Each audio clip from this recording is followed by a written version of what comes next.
Maka kaitannya dengan apa? Dengan fitnah Dajjal. Fitnah Dajjal itu kita diajarkan untuk kita membaca doa berlindung kepada Allah dari fitnah Dajjal di setiap solat 5 waktu kita. Di at-tasyahud al-akhir, Allahumma inni a'udzubika min fitnatid Dajjal. Ya Allah, aku minta berlindung padamu dari fitnah Dajjal. Apa hubungannya Dajjal dengan surat Al-Kahfi? Nabi Muhammad sallallahu alaihi wasallam beliau bersabda di dalam hadis yang diriwayatkan oleh Abu Daud di dalam sunannya, yang dilahirkan tahun 202 Hijriah, wafat 275 Hijriah. Nabi bersabda, "Man hafidha asra ayatin min awwali suratil Kahf, usima minad Dajjal." Siapa yang menghafal 10 ayat di awal surat Al-Kahfi, maka orang tersebut akan dijaga oleh Allah dari fitnah Dajjal. Apa kaitannya antara fitnah Dajjal dengan surat Al-Kahfi? Dengan kita menghafal surat Al-Kahfi 10 ayat di ayat yang pertama itu, maka Allah menjaga kita dari fitnah Dajjal, karena semua fitnah yang disebutkan tadi itu ada di fitnahnya Dajjal. Dajjal membawa fitnah agama, Dajjal membawa fitnah harta, Dajjal membawa fitnah ilmu, dan Dajjal membawa fitnah jabatan. Maka kita berlindung kepada Allah dengan menghafal surat Al-Kahfi agar terjaga dari fitnah Dajjal. Dan fitnah yang paling terbesar adalah fitnah agama. Fitnah agama itulah fitnah yang paling terbesar, sehingga Allah Ta'ala tutup surat Al-Kahfi dengan masalah yang berkaitan dengan akidah.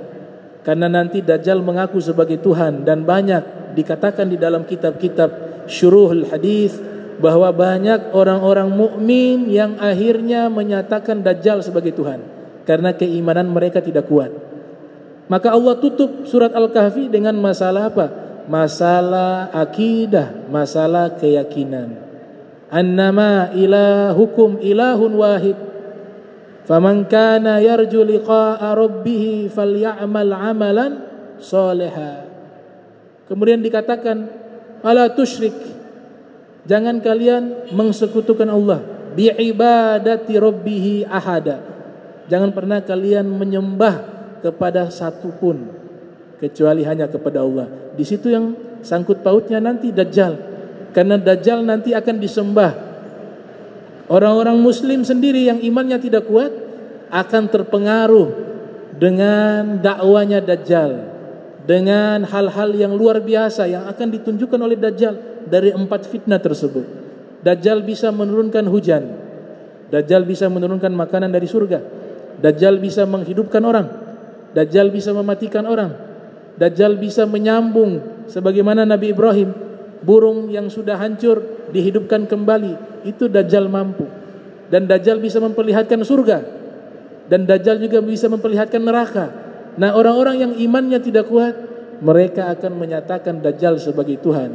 Dakwah pertama Dajjal, Dajjal mengatakan, saya adalah Nabi, saya adalah Nabi.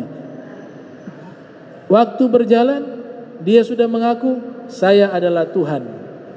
Banyak yang mengikuti Dajjal. Pasukan dari Yahudi, orang-orang Yahudi memang sudah siap menyambut kedatangan Dajjal. Tapi orang-orang Muslim yang imannya tidak kuat, imannya pun menjadi rusak, menjadi hancur ketika bertemu dengan Dajjal. Maka ada wasiat dari Nabi Muhammad sallallahu alaihi wasallam, kalau kalian ketemu masa tersebut, jangan sampai kalian bertemu dengan Dajjal.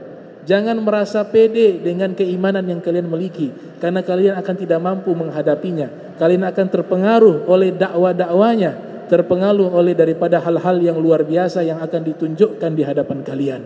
Maka Nabi katakan di dalam hadis yang diriwayatkan oleh Imam Muslim, yang lahir tahun 204 Hijriah, wafat 261 Hijriah.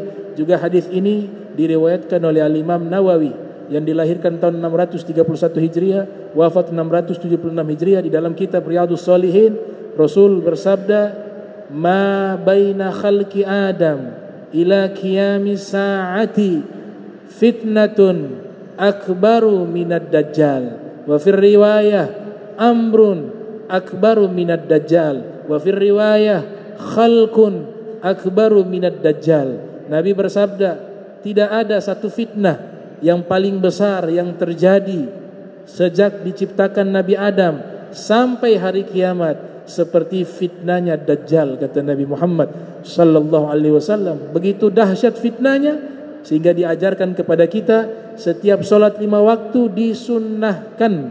disunnahkan kita meminta kepada Allah agar dilindungi daripada fitnah Dajjal. Allahumma inni a'udzubika min fitnatid Dajjal. Ya Allah, aku minta perlindungan kepadamu dari fitnah Dajjal. Nah, inilah rincian dan korelasi antara hafalan surat Al-Kahfi dengan terlindung daripada fitnah Dajjal, karena Dajjal membawa fitnah-fitnah tersebut yang Allah sudah isyaratkan di dalam surat Al-Kahfi. 4 fitnah, dan juga fitnah terbesar Dajjal mengaku sebagai Tuhan, dan banyak yang terpengaruh dengan dakwah Dajjal. InsyaAllah kita akan lanjut di pertemuan berikut daripada hadis yang disampaikan oleh Nabi kita Muhammad sallallahu alaihi wasallam. Kita akan membahas di pertemuan berikut riwayat dari seorang sufi bernama Al-Imam Ahmad Zarwuk Al-Fasi.